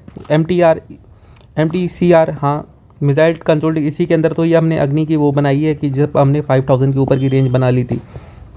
करंट अफेयर थोड़ा पढ़ते हो, ये पता होगा आपको। AIAB ये ठीक है, ऑल 1 2 3। फिर देखो ये क्वेश्चन देखो आप, 5 ऑप्शन है, 5 का 3 रूल है। मोस्टली पहले चेक कर लेना 5 का 3 रूल लगता है कि नहीं ऑप्शंस में जा करके, कि वो तीनों बाकी ठीक है। तो 5 का 3 रूल के हिसाब से अगर हम यहाँ जाएंगे तो यहाँ पे क्या है, 3 वाला एक ही ऑप्शन है। यहाँ पे क्या है 2 और 5, 2 और 5 चेक कर लेते हैं। Vietnam is led by multi party political system, तो नहीं गलत है, क्योंकि वियतनाम वॉर हुई थी, कम्युनिज़्म की जीत हुई थी। थोड़ा भी अगर पता है कम्युनिज़्म वियतनाम में क्या है, कम्युनिस्ट पार्टी चलती है, कम्युनिज़्म है, सिंपल सी बात। गलत। Vietnam has the most productive E service sector in the Indo Pacific region. Indo Pacific region में इंडिया भी आता है, और इंडिया से बढ़िया ई सर्विस सेक्टर किसका है? किसी का नहीं। 5वां भी गलत, 1 3 5 सीधे सीधे आंसर आ गया। फिर ये देखो, इन India which of the following is responsible for maintaining price stability by controlling inflation. Control करना इन्फ्लेशन को किसका काम है? Consumer affair, expenditure, financial stability and development, reserve bank of India. तो रिजर्व बैंक ऑफ इंडिया का ही काम है inflation control करना, किसके थ्रू? एमपीसी के थ्रू। एमपीसी कितनी बार पीवाईक्यू में पूछा गया है, नॉर्मल सा टॉपिक है, सिंपल सा, बहुत ईजी क्वेश्चन। अगला क्वेश्चन देखो, NPT non fungible token, they enable the digital representation of the physical asset. ठीक है, हाँ होता है, लोग अपनी मतलब लोग अपनी फ़ोटो भी बनवा रहे थे NFT के फॉर्म में, नया नया चला था। They are unique cryptographic token, they exist on a blockchain, हाँ ब्लॉकचेन पे ही काम करती है। अगला option, they can be traded और exchange at equivalency and therefore can be used as a medium of commercial transaction. तो ये चीज़ है। तो अब क्या कह रहा है? They can be use as a medium of commercial transaction. लेकिन अगर आपको पता हो तो NFT को ख़रीदने के लिए खुद आपको किसकी? इथीरियम की ज़रूरत पड़ती थी। NFT तो खुद एक कमोडिटी है और उसको ख़रीदने के लिए आपको खुद पैसे की ज़रूरत है, तो वो उसको आप मीडियम कैसे यूज़ कर सकते हो? जैसे आपके पास पैसे हैं, आपने पैसे से जाके क्लोथ ख़रीदा, तो आप क्लोथ को एज अ मीडियम थोड़ी ना यूज़ कर लोगे उससे करने के लिए, क्योंकि क्लोथ आप किससे खरीद रहे हो? आप तो उसको खुद पैसे से खरीद रहे हो ना। तो यहाँ पे मीडियम क्या था? इथीरियम था। इथीरियम के थ्रू तो आप NFT खरीद रहे थे। अगर आपने NFT खरीदी है थोड़ी बहुत, तो अगर आपको थोड़ा सा पता है कि NFT क्या थी, अगर आपने जब बीच में हाइप हुई थी थोड़ा क्रिएट किया था, तो आपको थोड़ा पता होता है इसमें। तो तीसरी स्टेटमेंट सीधी सीधी गलत हो जाती, 1 और 2 सीधे आंसर आ गया आपका। फिर ये डैम वाला क्वेश्चन है, इसको भी छोड़ दो, ये फैक्चुअल है काफ़ी, अगर आपको पता है तो ही कर पाते। ये क्वेश्चन पढ़ो, in India which of the following compiles information on industrial dispute, closure, retrenchment, lay offs and factories employing workers. Central Statistics Office, इसका स्टैटिक्स का काम होता है। प्रमोशन DPPIT अलग काम है। Labour Bureau, National Technical Manpower Information System, Manpower information. तो Labour Bureau ही ऐसा है जो इन सारी चीज़ों से रिलेट कर पा रहा है, worker, lay off, retrenchment, industrial dispute, closures, ये सारी चीज़ें किसका काम है? लेबर्स का काम है, लेबर ब्यूरो संभालेगा, सिंपल सा। अगला क्वेश्चन, कोल कंट्रोलर ऑर्गेनाइजेशन के बारे में। CCO is the major source of the coal statistics in government of India. ठीक है। It monitor progress and development of captive coal lignite blocks. हाँ ठीक है। It hears any objection to the government notification relating to acquisition of coal bearing areas, हो सकता है। It ensures that the coal mining companies deliver the coal to end users in the prescribe time. अभी बताओ, एक कोल controller organisation है, ठीक है। अब ये स्टेटमेंट क्या कह रही है कि वो इंश्योर करता है कि जो कोल की माइनिंग कंपनी है वो कोल के जो एंड यूज़र हैं, ठीक है, उनको एक प्रिस्क्राइब टाइम में कोल पहुंचाएं। अब मान लो ट्रांसपोर्टेशन है, बारिश हो रही है, बैड वेदर, किसी वजह से लेट हो गया, तो वो क्यों इंश्योर करेगी? भाई ट्रांसपोर्टेशन का काम इसका थोड़ी ना है, उसका नाम क्या है? कोल कंट्रोलर ऑर्गेनाइजेशन। वो इतनी बड़ी ऑर्गेनाइजेशन है, वो ट्रांसपोर्टेशन का काम थोड़ी ना देखेगी। ये तो एक सिंपल सी चीज़ है कि बनाई हुई लग रही है कि हाँ। और ये देखो ना, ऑप्शन देखो आप, 1 2 3 1 2 4 3 4 1 2 4, तो मतलब 1 2 3 4, इन चारों में एक ही स्टेटमेंट तो गलत ही है, क्योंकि चारों की चारों तो सही हो नहीं सकती ऑप्शन के हिसाब से।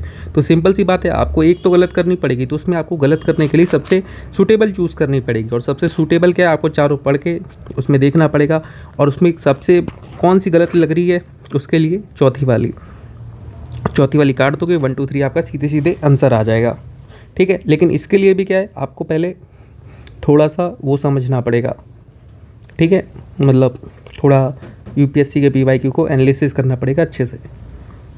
5th शेड्यूल का अगला क्वेश्चन है, they would prevent the transfer of land to tribal people non tribal people, they would create a local self body in that area. Local self body होती तो पैसा एक्ट क्यों आता? This would convert that area into union territory, ये भी गलत है। 5th schedule का union territory से क्या रिलेटेड? स्पेशल कैटेगरी स्टेट, उसके लिए आर्टिकल 370 के बाद से 371 2 ऐसी वाली चीज़ें हैं, ये भी गलत, आपका सीधे आ गया आंसर ए। फिर 74 देखो, इंडियन सैनिटेशन कोलिशन, ये हो गया, is promote sustainable sanitation funded by the government of India, World Health Organization. 3 fact हैं, National Institute of Urban Affair एक एपेक्स बॉडी है, Ministry of Housing and Urban Affairs provide करती है address the challenge of India. दोनों में factual चीज़ें हैं, दोनों पे ये मिनिस्ट्री का नाम भी आ गया, यहाँ पे वर्ल्ड बैंक भी आ रहा है, ऐसी नाम चीज़ें दे रहे हैं, तो नाइदर 1 और 2 ऐसी फैक्चुअल चीज स्टेटमेंट्स हमेशा गलत होती है मोस्टली केसेस में। तो अगर फैक्ट है तो इसमें आपको रिस्क लेना पड़ेगा, ये क्वेश्चन ऐसे होते हैं, रिस्क लेना ही पड़ेगा आपको।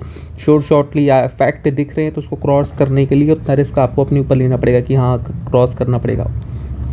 अब ये क्वेश्चन है थोड़ा डाइसी क्वेश्चन था कि इन्वायरमेंट प्रोटेक्शन एंड एंटिटीज, तो Central Ground Water Board, Central Ground Water Authority, इन दोनों के बीच में डिफरेंस। अब मोस्टली लोगों को काफ़ी कन्फ्यूज़न हुआ था मोस्टली इसमें CGVWA। ये क्वेश्चन भी इजी अगर आपने थोड़ा पढ़ा होता। इसमें ऑप्शन देखो 3, 1, 3, 2, 3, 1, 2। अब 1, 2, 3 इसमें तीनों ऑप्शन है ही नहीं, मतलब तीनों स्टेटमेंट तो सही हो ही नहीं सकती है कि स्टेटमेंट तो गलत ही गलत है। तीनों में से एक गलत आपको पहले निकालनी पड़ेगी, तो उसमें आप पहले ये वाली गलत कर सकते हो, ये वाली गलत कर सकते हो, लेकिन उसके ऊपर है ये भी आप गलत कर सकते हो। बट द थिंग इसको अगर आप एनालिसिस करोगे तो आपको ये पता लगेगा कि यहाँ पे मोस्टली टाइम दे रखा कि meet in March, June, September every year. क्या पता मार्च की जगह अप्रैल में हो, या फिर जून की जगह जुलाई में हो, सितंबर की जगह नवंबर में हो, और एवरी ईयर ना हो, क्या पता बाईलिनियरली हो, क्वार्टरली हो। सिंपल सी चीज़ है ना। तो यहाँ पर तो कितने सारे फैक्ट हैं। दूसरी चीज़, it is a committee setup by the UN security council. अब UN सिक्योरिटी काउंसिल है, UN सिक्योरिटी काउंसिल का UNGA भी हो सकता है। सिंपल चीज़, वर्क अंडर इट सुपरविजन, उसके सुपरविजन में ना काम करती हो।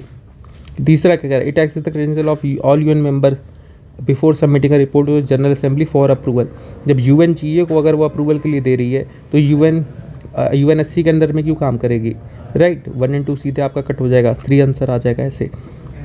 बाकी इसको करने के लिए आपको थोड़ा वो चाहिए होगा एक्सपीरियंस PYQ का, तो आप कर पाओगे। फिर अगला क्वेश्चन, पोलर कोड, सिंपल सा क्वेश्चन।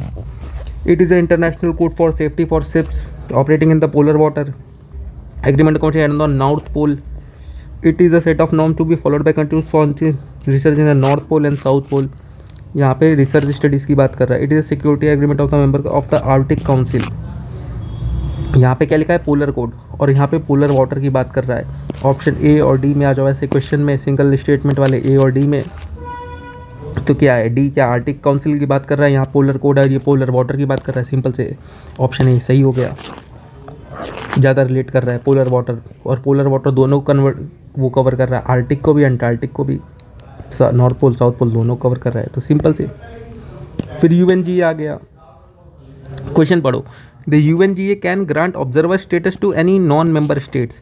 तो जो नॉन मेंबर होंगे उन्हीं को तो ऑब्जर्वर देगा, क्योंकि जो मेंबर है वो तो ऑलरेडी मेंबर है, तो उनको ऑब्जर्वर स्टेटस क्यों प्रोवाइड करेगा, सीधी चीज़ है। तो नॉन मेंबर स्टेट्स को ऑब्जर्वर स्टेटस प्रोवाइड कर सकता है, ठीक है। Inter governmental organisation can seek observer status UNG, हाँ ठीक है, इंटर गवर्नमेंटल ऑर्गेनाइजेशन जो होती हैं वो सीक कर सकती हैं UNG में। फिर क्या कह रहा है, परमानेंट ऑब्जर्वर जो होते हैं UN जनरल असेंबली के, वो मेंटेन करते हैं मिशन को एज UN हेडक्वार्टर। तो अगर कोई ऑब्जर्वर है और वो परमानेंट हो गया है UN में, ठीक है, सिंपल सी बात सोचो, अब उसको अपनी बात कहनी है UN में, तो अपने लिए वहाँ पे वो एक मिशन तो अपना वहाँ पे बनाएगा ना। सिंपल सी बात, एक लॉजिकल बात है कि परमानेंट है वो, ठीक है, और वो सीख नहीं कर रहा है, वो परमानेंट ऑब्जर्वर हो गया, उसको हर बार कुछ ना कुछ कहना ही होगा। परमानेंट मेंबर है वो, ऑब्जर्वर है, तो उसके लिए उसको अपना एक मिशन तो वहाँ पे रखना ही पड़ेगा ना। तो 1, 2, 3। फिर आ जाते हैं अगले क्वेश्चन पे। टी बोर्ड की बात कर रहा है। टी बोर्ड एक स्टैचुरी बॉडी है, ठीक है, इस रेगुलेटरी बॉडी है मिनिस्ट्री ऑफ फार्मर वेलफेयर। जहाँ भी मिनिस्ट्री की बात आती है सीधे कट कर दो, मिनिस्ट्री हमेशा गलत ही होती है, एक ही ऑप्शन कट हुआ। फिर देखो हेड ऑफिस जो है वो बेंगलुरु में है, head of overseas office Dubai या मॉस्को में। तो बेंगलुरु दिया हुआ है, अगर आपको पता हो तो मोस्टली जो टी होती है वो ईस्टर्न रीजन में होती है, लाइक बंगाल वाले रीजन में, दार्जिलिंग वगैरह, कोलकाता यहाँ पे, और जो बेंगलुरु साउथ में होती है यहाँ पे कॉफ़ी होती है। तो यूपीएससी इसको इंटरचेंज कर सकती है, सिंपल सी बात है। तीसरा आप सीधे सीधे क्रॉस कर देते हैं, 1 और 4 आंसर आ जाता है आपका।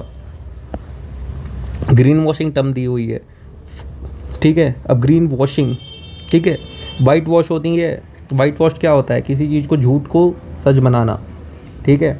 ग्रीन वॉश है conveying false impression that a companies product are eco friendly and environmentally sound. False impression, eco friendly, environmentally sound, ठीक है। Non inclusion of ecological environmental cost in the annual financial statement of a country. Ignoring the disaster ecological consequences while undertaking infrastructure development. Making mandatory provision for environmental cost in government project और programme.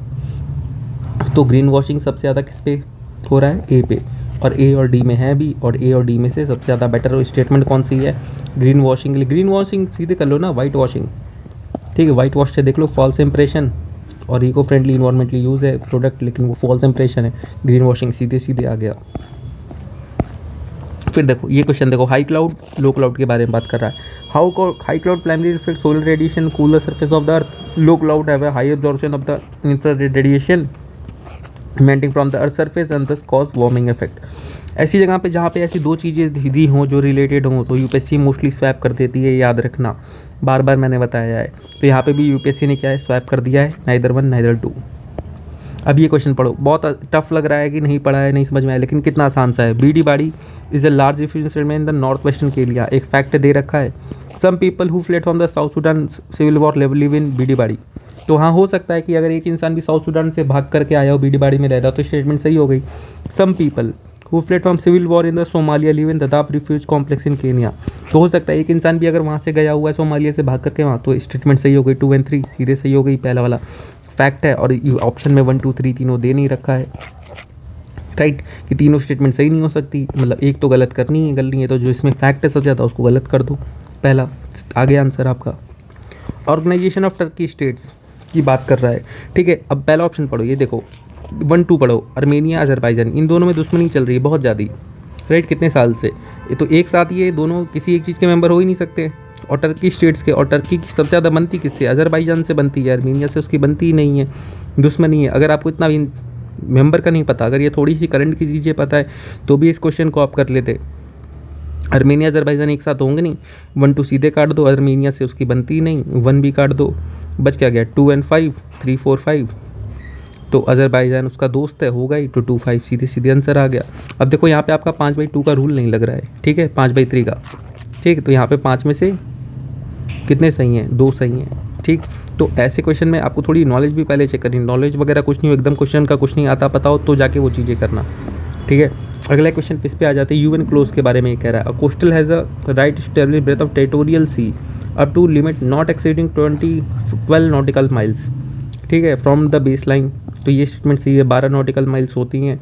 Ship of all states whether coastal land lock enjoy the right of innocent passage through the territorial sea. हाँ ठीक है, right of innocent Passage लिखा है ना, military Passage की बात ही नहीं कि इनोसेंट पासेज, तो हाँ ठीक है। Exclusive economy shall not extend beyond 200 nautical miles from the base breadth of the territorial sea. हाँ ठीक है ये भी। और यूएन क्लोज क्या है, ये आपका PYQ है, अगर आपने इसको नहीं पढ़ा है तो पढ़ लेना भाई, सिंपल सी चीज़ है, PYQ तो करके जाने होते, 1 2 3 तीनों सही हो गए। और इनोसेंट पासेज तो सबको ही मिलेगा, नहीं इनोसेंट सी चीज़ है, पानी से निकलना है भाई। अब ये सेनकाकू आइलैंड है, नाम से ही लग रहा है कि चाइना जापान साउथ एशिया से रिलेटेड कुछ चीज़ है। यहाँ पे साउथ चाइना की बात की गई है, यहाँ पे ईस्ट चाइना सी की बात की गई, चाइना जापान, यहाँ पे अमेरिकन मिलिट्री बेस की बात की गई ताइवान को हेल्प करने के लिए, यहाँ पे साउथ एशिया कंट्रीज़ की बात की, इंटरनेशनल कोर्ट ऑफ जस्टिस की बात की गई है। थोड़ा सा करंट अगर फॉलो करते हो IR में तो पता होता तो ये ऑप्शन भी सही हो जाता, ये भी सही था, लेकिन इसके लिए भी आपको पता होना चाहिए। अब देखो ये क्वेश्चन देखो 88 वाला, ये PYQ से रिलेटेड है सीधा। एनाटोलिया टर्की PYQ में पूछा गया है, कैटलोनिया ये स्पेन में, आपको पता होता तो सीधे सीधे ये यहाँ का है। तो मतलब ऑप्शन 4, एक सही आपको पता है, एक गलत आपको पता है PYQ से, ठीक, तो आप सीधे सीधे इस पर ओनली 2 पेयर कर देते, एक गलत है और एक सही है। तो मतलब ऑप्शन क्या है, 50-50 की प्रोबेबिलिटी है स्टेटमेंट्स में, बस ओनली 2 पेयर। ये देखो ये क्वेश्चन पढ़ो, अब wild life animal the sole property of the government when a wild life is declared protected such mean entitled for equal protection whether it is found in protected area और outside. हाँ ठीक है, generic statement है। Apprehension of wild life animal becoming a danger to human life is sufficient ground for capture और killing. अब कोई एक wild life animal है, मान लो शेर ही है, ठीक है, शेर से अब क्या है कि उसके सबको पता है कि सफिशिएंट ग्राउंड है कि हाँ उससे हमें खतरा है ह्यूमंस को, तो अब सीधे उसको मार दें जा करके, ये सफिशिएंट ग्राउंड थोड़ी ना होगा कि बस डेंजर है। सिंपल सी चीज़, तीसरा गलत, 2 बचा, 1 बचा, 1 को देखना है। और wild animals are the sole property of the government, ये थोड़ी ना बात है कि गवर्नमेंट की प्रॉपर्टी हो गई, गवर्नमेंट उनको रेगुलेट करती है लेकिन वो गवर्नमेंट की प्रॉपर्टी थोड़ी ना है, राइट। अब ह्यूमन सही है, अब ह्यूमन एक एरिया में रह रहे हैं, सरकार उनके लिए रूल्स एंड रेगुलेशन बना रही है, वो क्या करना है क्या नहीं करना है, उनको कैसे रेगुलेट करना है। इसका मतलब ये थोड़ी ना कि वो उनके प्रॉपर्टी हो गए, हम उनके प्रॉपर्टी हो गए। So 2 only. Certain species which of the following organisms are well known as the cultivators of the fungi. Cultivator of the fungi है and cockroach, crab, spider. Crab spider एक जैसे ऑप्शन है, कॉकरोच ये भी, ये तीनों एक जैसे, सबके पास इतने सारे पैर होते हैं। एक बचा एंट, और कल्टीवेटर ऑफ द फंगी पूछा है, तो एंट क्या है, ये भी PYQ अगर आपने पढ़ा होता और A और D में से आपको निकालना होता तो A ant.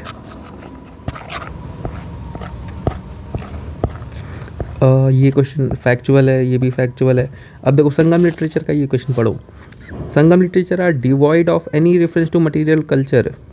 The classification of varna was known to classical they Sangam poem had no reference to warrior ethic. Sangam literature refer to the magical force as irrational. ये तीनों नेगेटिव, ये भी नेगेटिव। Divide of any reference to material culture, ये भी नेगेटिव। The social life varna was known to class में, यही एक बी वाली स्टेटमेंट ये सबसे जेनरिक है, बाकी तीनों जो है नेगेटिव सेंस में है, राइट। तो सीधे सीधे आपका बी वाला आंसर आ जाता अगर आप थोड़ा ध्यान से पढ़ते। 94 योग वस is translated into Persian by Nizamuddin Panipat in the design of. इन चारों में जिस अकबर कैसे थीम बेस्ड।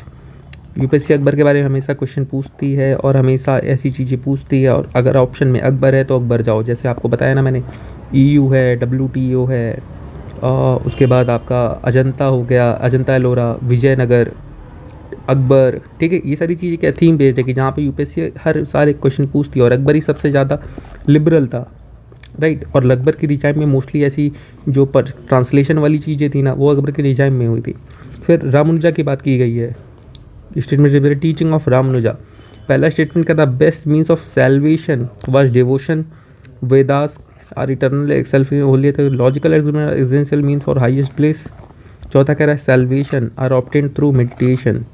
पहला भी क्या कह रहा है, सैल्वेशन डिवोशन से होगा और सैल्वेशन मेडिटेशन से होगा। ऑप्शन फिर से आ गया, ए और डी सेम वर्ड्स यूज़ किए गए हैं, तो मतलब आंसर इन्हीं दोनों में है, और ए और डी भी है, obtained through meditation, obtained through devotion. तो रामानुजा किसके थे, वैष्णविज्म के, उनका काम क्या था, डिवोशन का। ऑप्शन ई सीधी सीधी सही हो गया। प्राइम मिनिस्टर ने सोमनाथ टेम्पल की बात की गई है। सोमनाथ टेम्पल ज्योतिर्लिंग है, हाँ सबको नॉर्मल सा फैक्ट है, जनरिक सभी चीज़ें।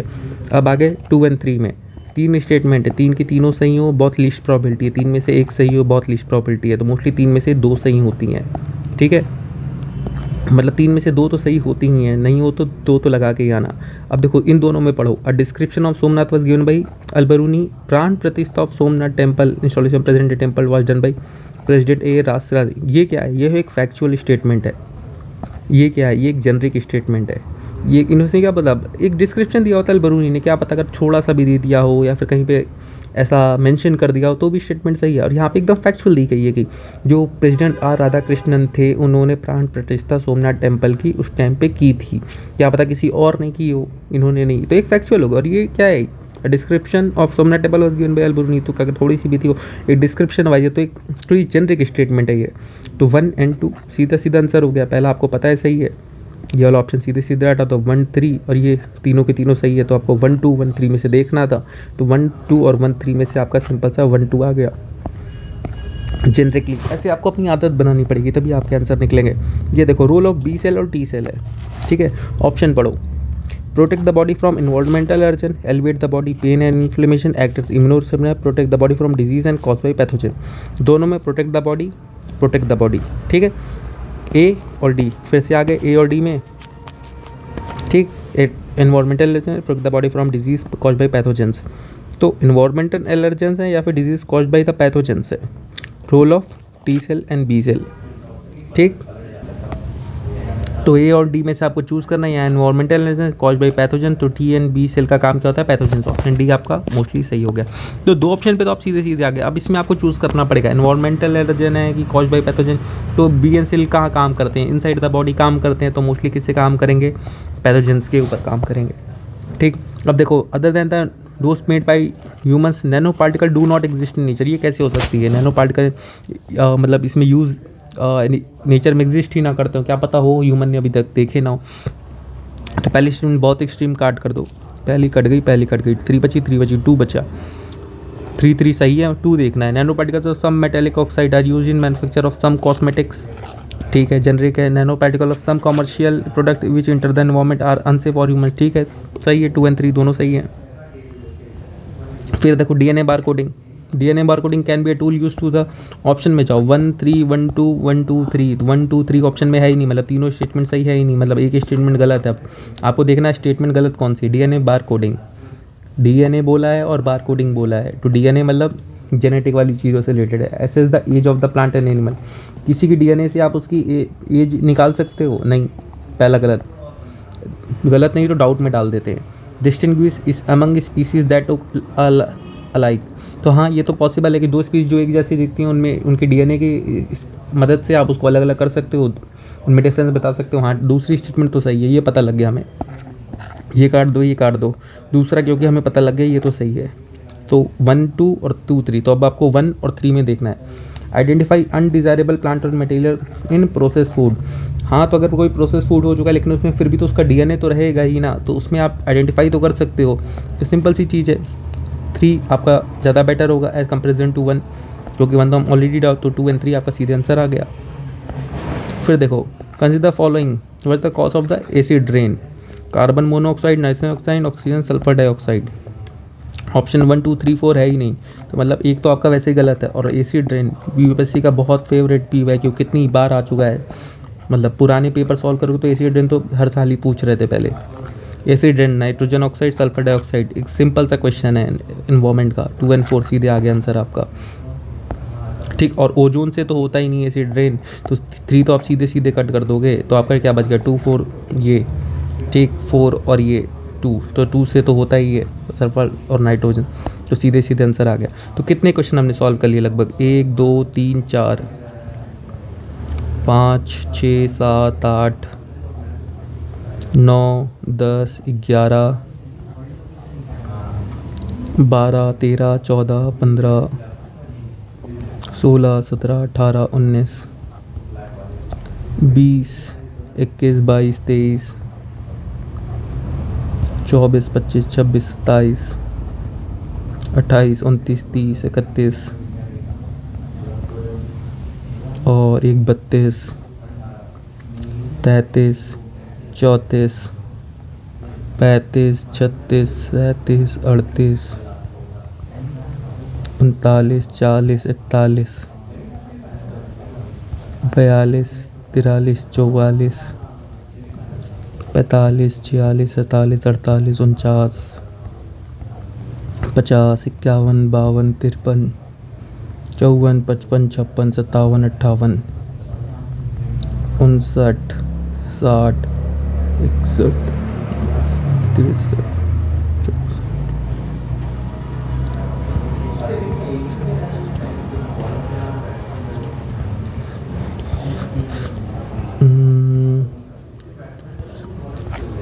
तो कितने 73 क्वेश्चन ऐसे हो गए, राइट। आउट ऑफ 100 मैंने आपको 73 क्वेश्चंस आपको यहाँ पे सॉल्व करके दिखा दिए, राइट। और इन द एग्ज़ाम हॉल तो पूरे 100 क्वेश्चन सॉल्व जो होते हैं ना वो डुएबल होते हैं। जो कहता है ना कि यूपीएससी में 10 से 15 क्वेश्चन के आगे आप कर नहीं सकते हो, या 40 से 50 क्वेश्चन ही करने होते हैं, बाकी छोड़ दो, नहीं। हर एक क्वेश्चन डुएबल होता है। वो बस मर्ज़ी ये है कि आप PYQ का अच्छे एनालिसिस नहीं करके जाते हो, आप लॉजिक ट्रिक्स, एलिमिनेशंस, बस जितनी चीज़ें होती हैं, होता है ना शाम दाम दंड डिबेट, सारी चीज़ें लगा दो, पेपर्स पूरे सॉल्व होंगे, 100 से 100 क्वेश्चन होंगे, ठीक है। बाकी मैंने देखो ये अब आपकी 2022 की वीडियो डाल दी है, 2023 की अपलोड कर दी है, 2021 की भी मैं कर दूंगा कुछ दिन में जैसे जैसे टाइम मिलेगा, और 2014 तक के लिए मैं जाऊंगा, ठीक है। तो ऐसे ही मैं सारे ही हर एक ईयर के पेपर को लॉजिक ट्रिक से ऐसे सॉल्व करूंगा कोशिश के लिए। तब तक खुद से भी करो, ठीक है। टेलीग्राम ग्रुप घर से UPSC, इसको ज्वाइन कर लो। और जो भी UPSC के पेपर हो रहे हैं, राइट, चाहे वो CDS के हों, CAPF के हों, जियो साइंटिस्ट के हों, और CSE के, तो बहुत ज़्यादा इंपॉर्टेंट है, ठीक है। तो इन सब के कोई भी पेपर हो, सारे पेपर सॉल्व कर दो। और सिर्फ ऐसे नहीं कि जो क्वेश्चन आपके नॉलेज में आए, ऐसे क्वेश्चंस को सॉल्व करो जो आपके नॉलेज में हो ही ना, जो क्वेश्चन आपने कभी पढ़े ही ना हो, टॉपिक्स ऐसे पढ़े ही ना, उन सारे क्वेश्चन को सॉल्व करने की कोशिश करो कि जो क्वेश्चन आपको नहीं आते हैं उसके आंसर्स कैसे ढूंढ के लाओगे आप, ठीक है। तो मोस्टली कोशिश करो, उस पर वर्क करो। हर एक क्वेश्चन डुएबल होता है, हर एक क्वेश्चन हो जाएगा। मार्क्स 100+ कोई बड़ी बात नहीं होती, आराम से स्कोर होंगे, ठीक है। बस मेन क्या है कि आपका फोकस बना के रखो, जेनेरिक स्टेटमेंट्स और रिजिड स्टेटमेंट्स में थोड़ा डिफरेंस पहचानो, और PYQ का एनालिसिस करो जितना ज़्यादा कर सको, ठीक है। और टेलीग्राम ग्रुप ज्वाइन कर लो, वहाँ पे आपको सारी अपडेट्स मिल जाएंगे, ठीक है।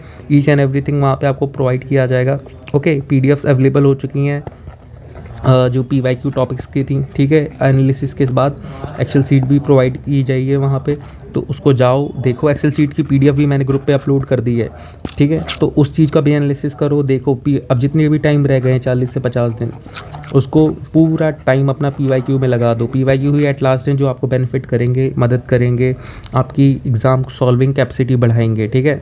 तो सिंपल सी चीज़ यही है, इस काम पे अब लग जाओ, नहीं तो टाइम बचा नहीं है। ओके, चलो ठीक है, बाय। बाकी कोई चीज़ होगी, आपकी कोई क्वेरी कमेंट होगा तो उसमें डाल देना। टेलीग्राम ग्रुप का लिंक मैं डिस्क्रिप्शन में डाल दूंगा, वहाँ से ज्वाइन कर लेना।